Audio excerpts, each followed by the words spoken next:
sou a Gilda, da cidade de Londrina. Eu sou a Juliane, da cidade de Presidente Prudente. Eu sou a Rose de Londrina. Eu sou a Vera de Bauru.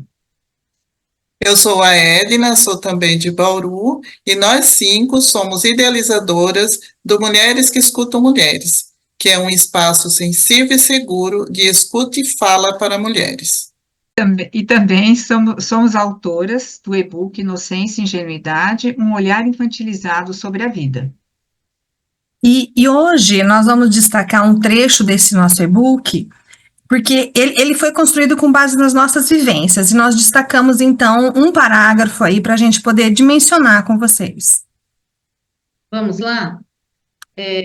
O dependente emocional, ele desconhece sua própria vontade e realiza o desejo dos outros cegamente, não se priorizando, infantilizado, sem malícia, o que é comum e natural na criança de 0 a 3 anos, mas não cabe ao adulto. Tem um olhar extremamente romântico da vida, mantém as suas idealizações nos relacionamentos de uma forma iludida, como se a vida fosse cor-de-rosa, e sempre busca alguém para chamar de seu, não havendo espaço para uma mente adulta e amadurecida, que encara a vida como ela é e se responsabiliza pelos seus atos.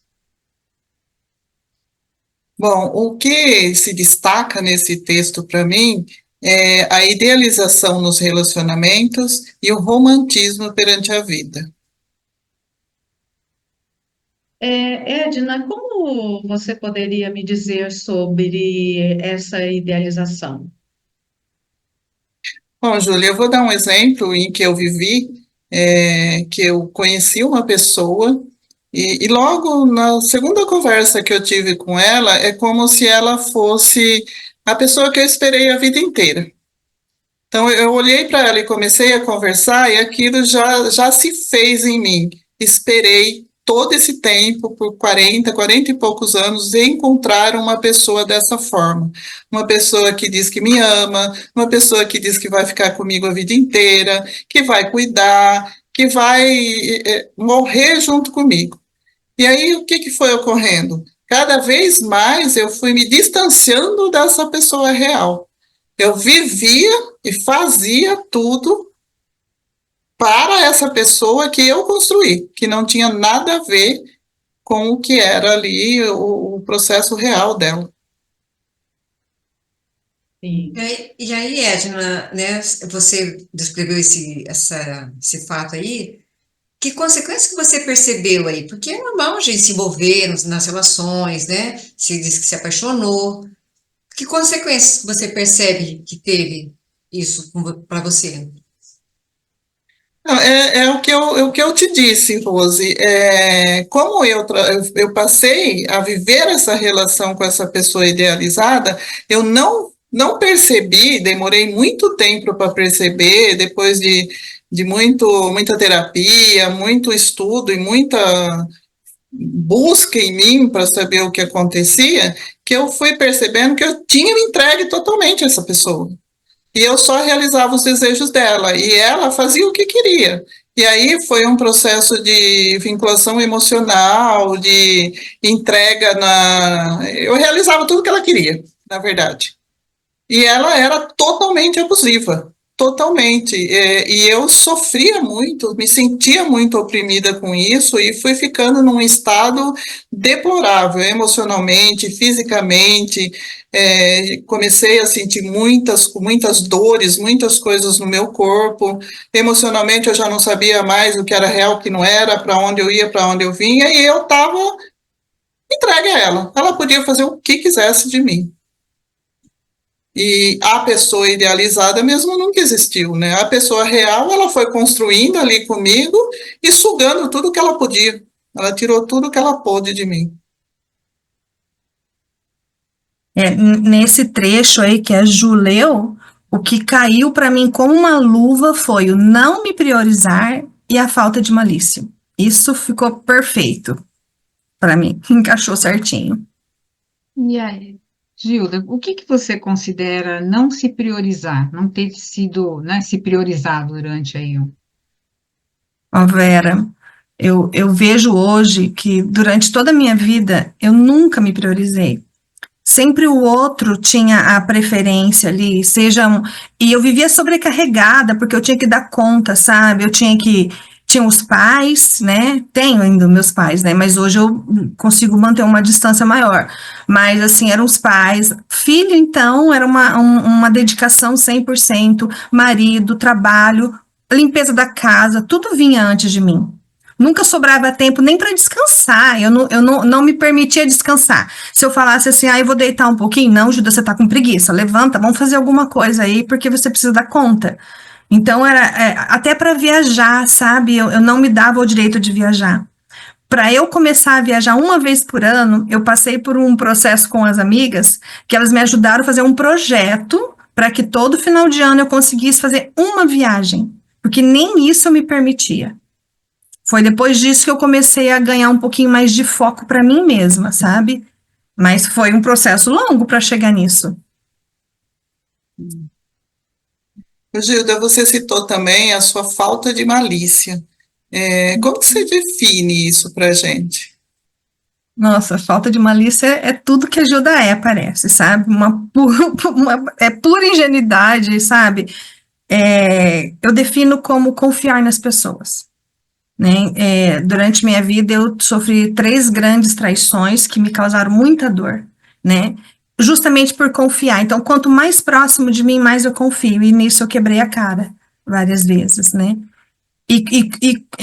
Mesmo agora, assim, com tudo isso que a gente passou junto, com as aulas que a gente tem em relação ao autoconhecimento, eu ainda percebo que não tenho malícia. As pessoas falam e eu não duvido, eu acredito no que elas me falam. É bravo isso. Para mim, o destaque desse texto foi: o dependente emocional desconhece sua própria vontade e realiza o desejo dos outros cegamente. Eu acredito que, pela minha formação, minha primeira experiência formativa ter sido em um ambiente familiar abusivo, eu me tornei uma pessoa extremamente dependente emocional, né? E submissa, muito submissa, né? E isso está muito presente nos meus relacionamentos.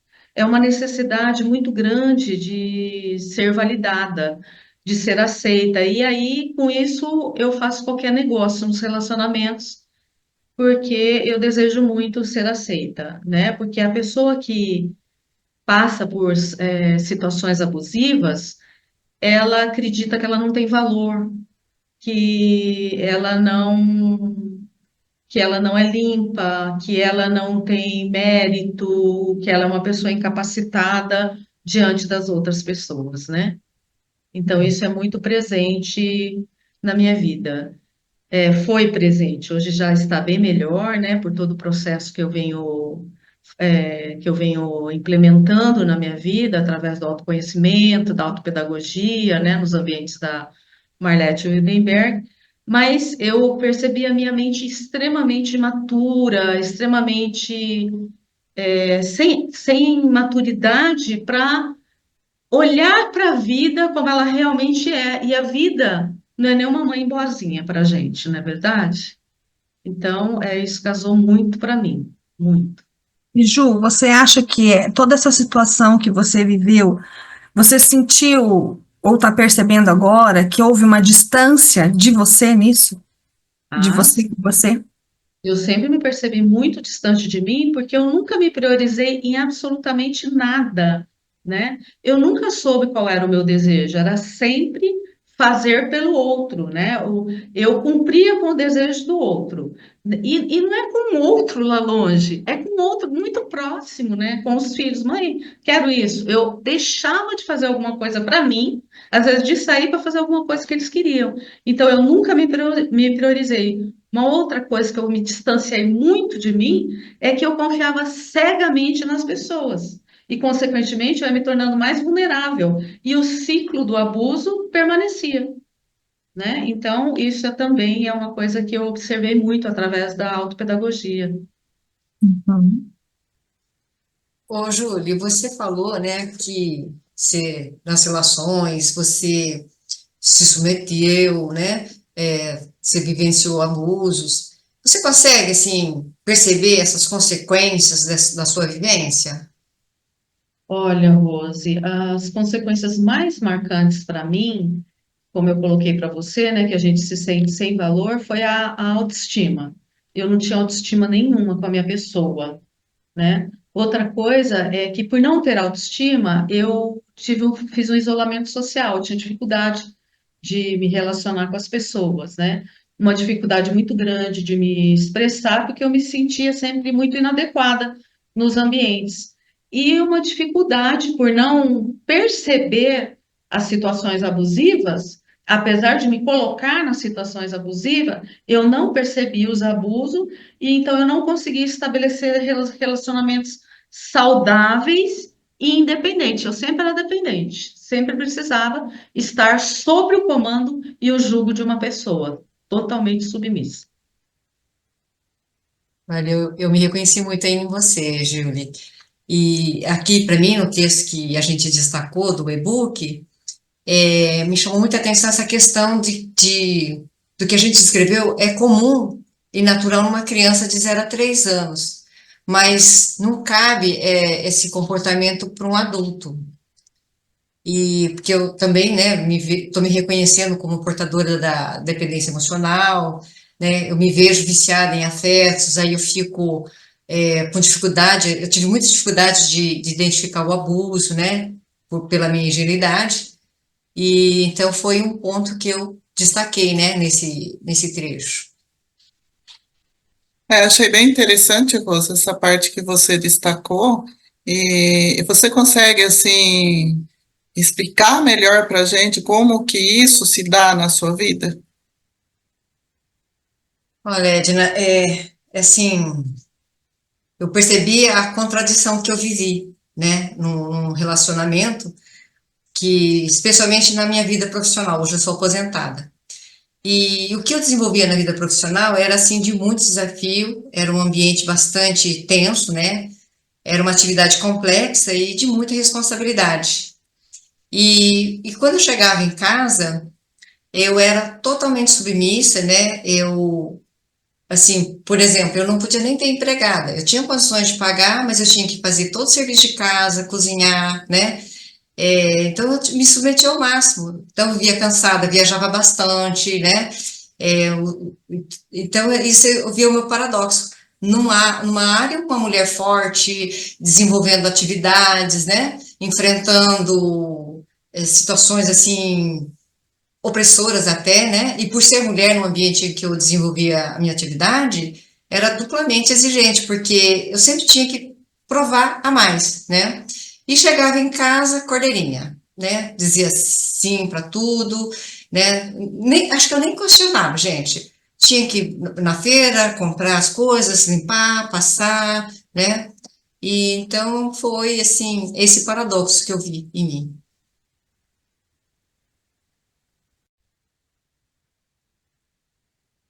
Então, Rose, tudo que você relatou foram vivências, né? Foram o que aconteceu na sua idade, na sua fase adulta já, né?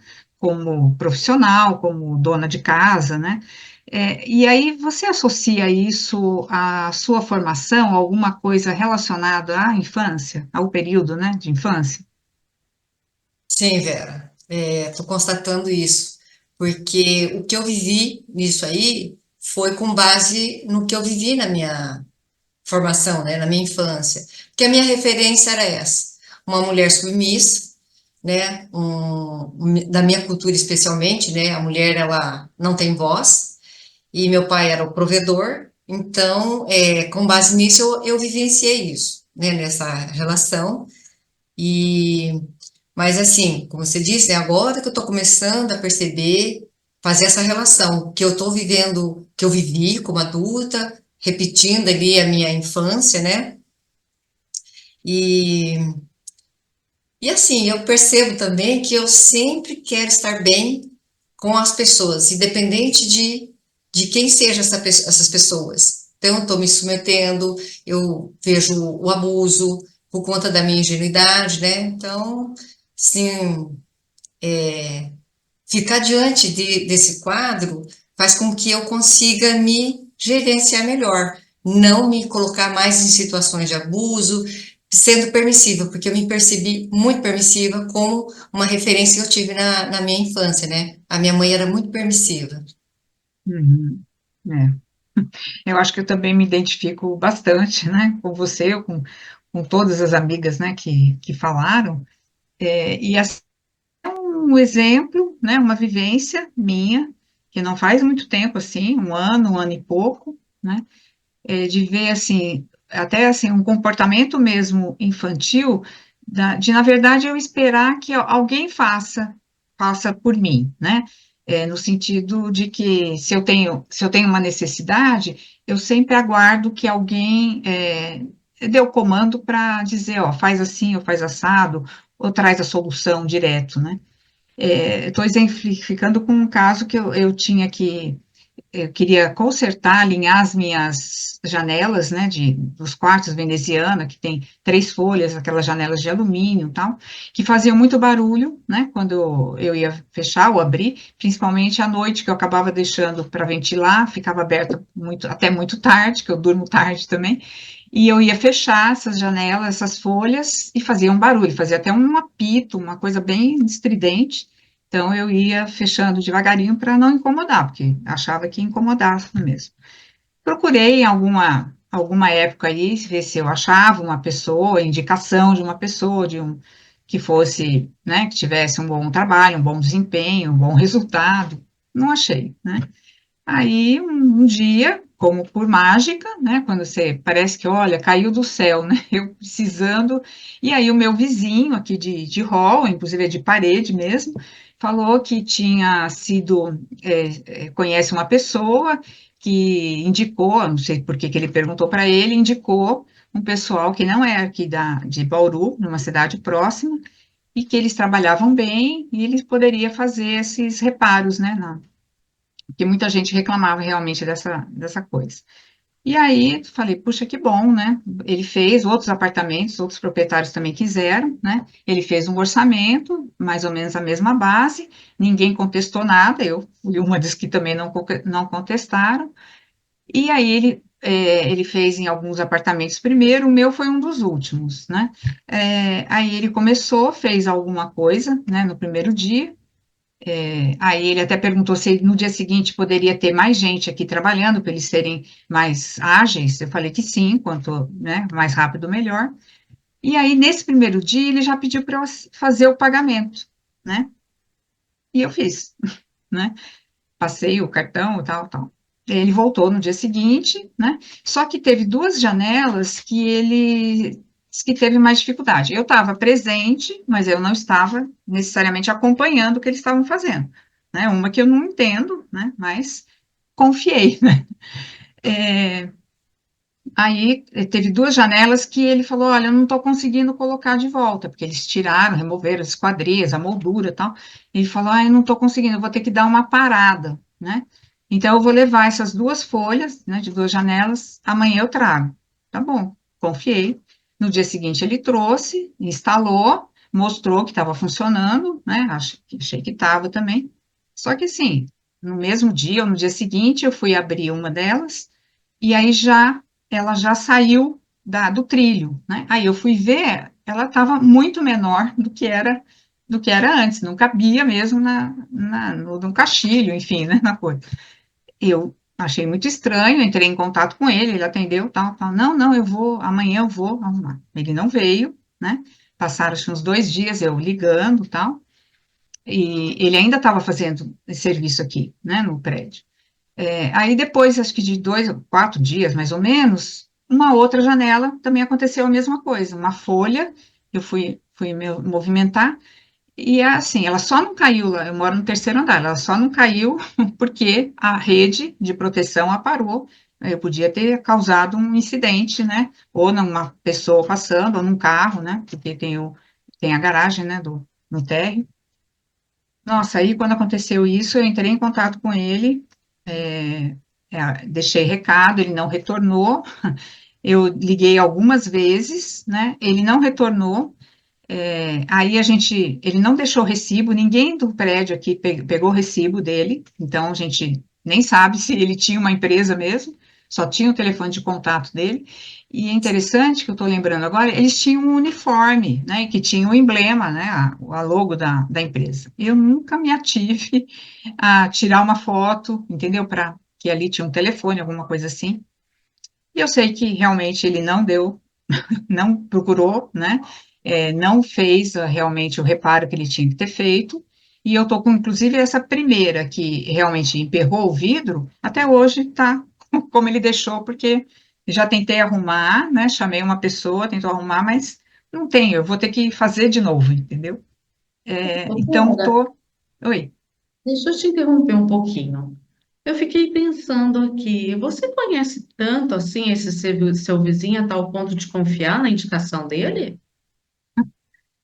É interessante você perguntar isso, porque ele é uma pessoa, ele mora aqui há muito tempo, antes de mim, né? Ele já mora mais tempo do que eu, e é impressionante como tudo cai nele, sabe? Nele e na esposa, né? Moram ele e a esposa hoje, né? Os filhos já não estão em casa.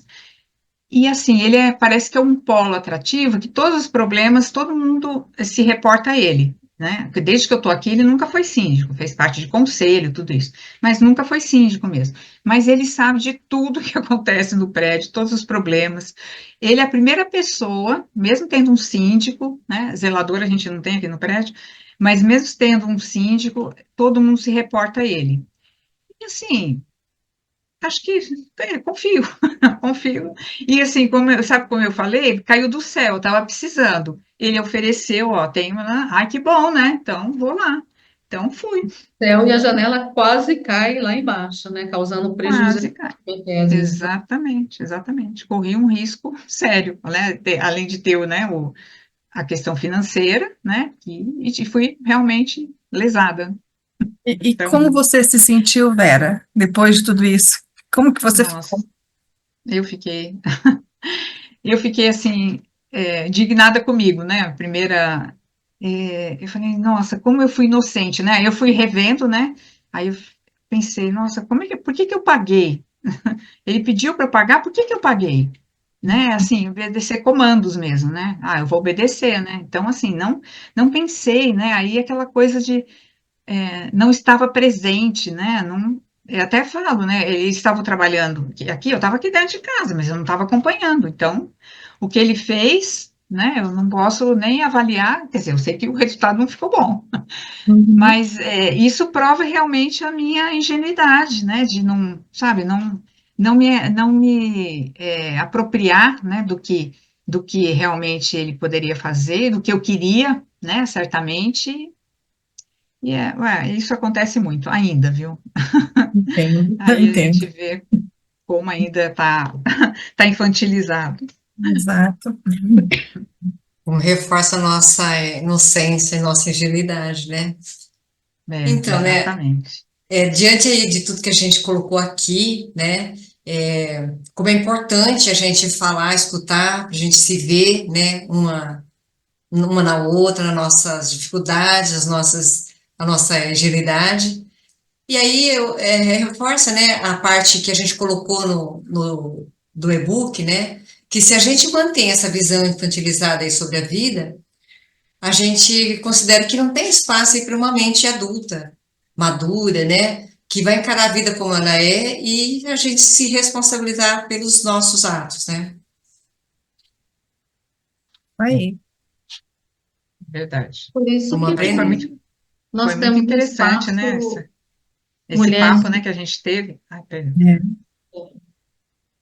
E eu acho legal até a gente falar sobre o nosso espaço, né, que é um ambiente para mulheres, onde a gente possa falar de tudo, né, da nossa inocência, da nossa ingenuidade, dos abusos que porventura a gente tenha. Porque às vezes a gente pensa que abuso só existe um tipo, mas existe vários tipos de abuso. E a gente precisa ter mais ambiente onde a gente possa trocar experiências e uma auxiliar a outra, né? Isso é muito importante para o nosso amadurecimento, para a nossa mente, né? para que a gente possa encarar a vida realmente como ela é, né? Então, Júlia, para mim, como eu estava isolada, como esse meu processo passou aí por uns 40 anos, né? Eu não tinha amigas, eu nem imaginava conversar isso com ninguém, porque eu nem sabia o que estava acontecendo comigo, né? Como eu disse, né? Isso já vinha desde a minha infância, então eu não fazia nem ideia do que estava acontecendo comigo. E o que eu constatei é que essa ferida, esse machucado, ficou sangrando aí por esse período todo. Então, estar aqui, abrindo com vocês, conversando, isso fez com que eu me visse, estou conseguindo me resgatar, me tratar, cuidar dessa ferida, sabe? Me acolher, né? E o apoio que a gente recebe é fundamental aí para nossa, sabe? Elevar a nossa estima, né? É uma rede de apoio, né? Mulheres que escutam mulheres é uma rede de apoio e pela nossa vivência mesmo, é uma mulher que apoia a outra mesmo. Que a gente sabe do que a gente fala, a empatia que nós temos, né? Uma entende a outra. Isso é muito bacana. Uma coisa interessante também é que quando a gente ouve a história do outro, a gente tem um monte de pecinhas soltas, né, como um quebra-cabeça. E a gente vai organizando a nossa história, né? A cada uma que vai falando e que a gente vai escutando, pecinhas vão sendo colocadas ali, coisas que a gente não viu, não imaginou que viveu. Quando a gente ouve a outra, a gente fala, ops, eu também vivi assim e não vi. Né? Então é bem interessante esses ambientes em que a gente pode ouvir a história das outras, porque o beneficiado somos nós mesmos, né? Aquele que organiza a sua história. E também eu ia até falar justamente isso, né? Eu ia colocar do quebra-cabeça, né? Que aí somos espelhos mesmo, né? Uma das outras, né? O que eu acho assim interessante é que acaba sendo um estímulo. Se eu me sinto, vamos dizer, retraída, acanhada para falar de alguma coisa, né, muito íntima, né, quando eu ouço a outra pessoa falando, eu acho que eu me sinto muito mais à vontade, né, ó, aconteceu com ela, mesma coisa comigo, aí parece que você relaxa, né, e fala, então tá, não é só comigo, né. Então, isso também é bem legal. Não estou sozinha, né, Vera? Isso é isso mesmo. Então, tá, poxa, uma oportunidade boa, né, da gente conversar e eu acho que a gente vai ter outros momentos como esse, né? Esse é o primeiro de muitos. É, Sim, com certeza. então, boa noite. Até Obrigada, logo, né? mulheres. Até logo. Até a próxima. Até a próxima. Até nosso próximo podcast. Isso aí.